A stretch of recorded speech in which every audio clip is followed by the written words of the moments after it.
এই যে চায়নারা দুইটা ছাগল পালে, একটা কালো আর একটা সাদা। এগুলা এখানে সব সময় আসে। আজকে করছে কি বৃষ্টির কারণে এখানে আইছে, আয়া ওই মোটরের উপরে উঠছে, ওইটা সেরা বাস প্রস্রাব করে দিছে।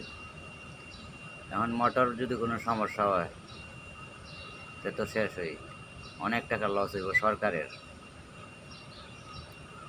ওই চায়নারা ছাগল পালে, এই সাদাটা প্রস্রাব করছে ওই মোটরের উপরে ওইটা সরাই, তারপরে আবার কিছুক্ষণ পরে আইসা করে